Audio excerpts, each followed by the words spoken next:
I'm Christophe Hery. I work for Pixar Animation Studio. I've been there for the last 5 years.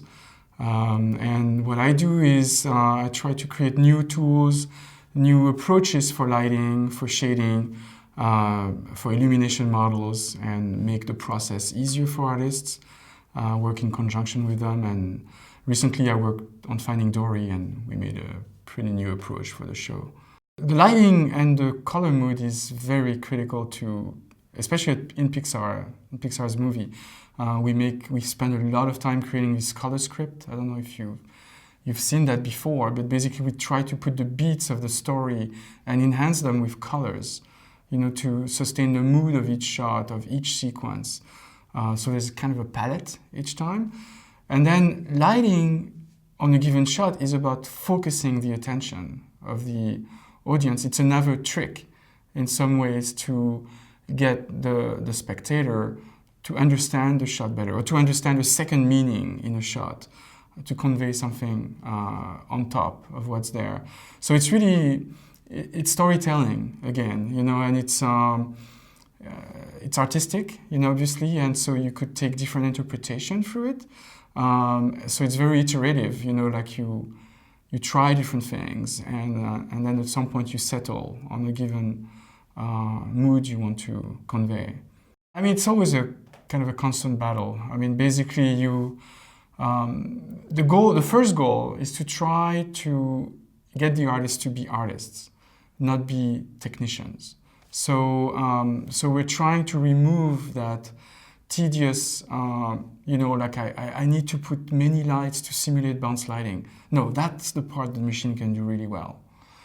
What you need to focus on is, what is this character saying? What part of this character do I really want to show or enhance with lighting? The rest, the fact that the wall is blue and should bounce blue lights, will happen automatically. Anyway, you could still, and then we add tools in order to control that. If that blue color is not what we wanted, we could locally change it. We have all those things to express it on top of that. But really, the idea is to get 90% of the shot, like sort of done in master lighting, which is a process we do at Pixar, where each sort of sequence is first master lit before being shot lit. And then the artist can go in and refine and do beauty lighting from there and add really specific kicks or whatnot. So it's all about shortening a little bit the time to that creative side of it, and making the tools that are appropriate, the right UI, the right widgets to control it eventually. So yes, we use physics. We use a lot of that, but we cheat physics as well.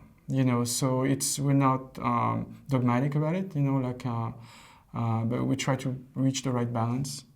So obviously I come from a very long experience of using RenderMan, and at ILM and at Pixar afterwards. And RenderMan has been really, really strong, and has been kind of the golden rendering engine for many years in the graphics community.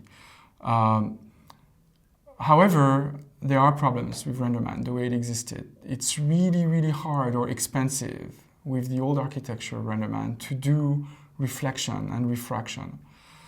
I'll come back to that. So when Finding Dory started, I was not doing any technology. I was in charge of the characters, of the look of the characters. So I keep going back and forth between R&D, technology development, and production work. I like doing both. And so it was fun. It was all bringing back those beloved characters from the first movie. Some of them, not all of them are there, but you could guess that Nemo and Dory are there. And so we're bringing them back. We're trying to stay true. So we upgrade them to the level of what we did for Monster University, because if you remember, there was a big change in lighting and shading, which I had orchestrated for Monster University. So we had to upgrade them to that type of thing. Then, obviously, the story, the show is happening in parallel. Like Andrew Stanton and his crew are developing more and more the story. And it becomes really clear that this is a story that, and of course we could have guessed that from the beginning, that happens underwater. And water means refraction. which is the hardest thing, as I said, to do in the old RenderMan. And so I was more and more convinced that we needed to change completely again.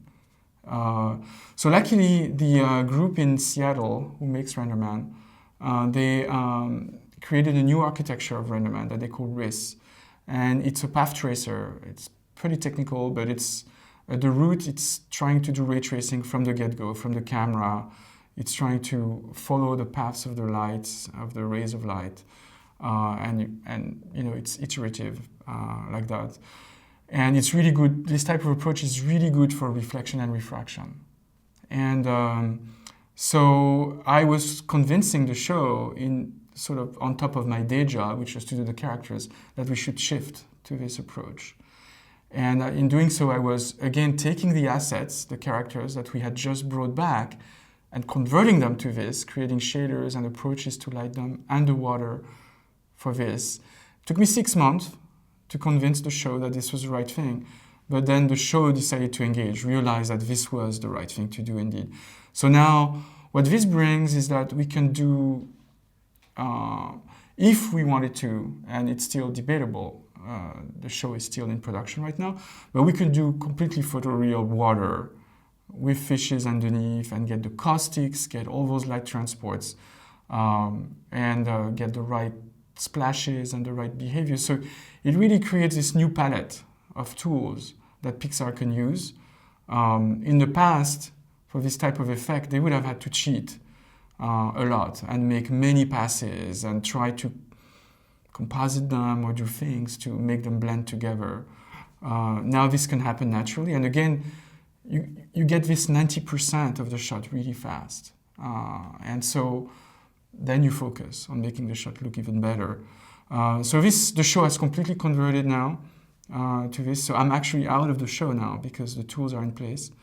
And I'll be curious about how they evolve the look with those new tools as well. Now, but it's been very successful. So we also engaged on a new lighting tool called Katana at the same time.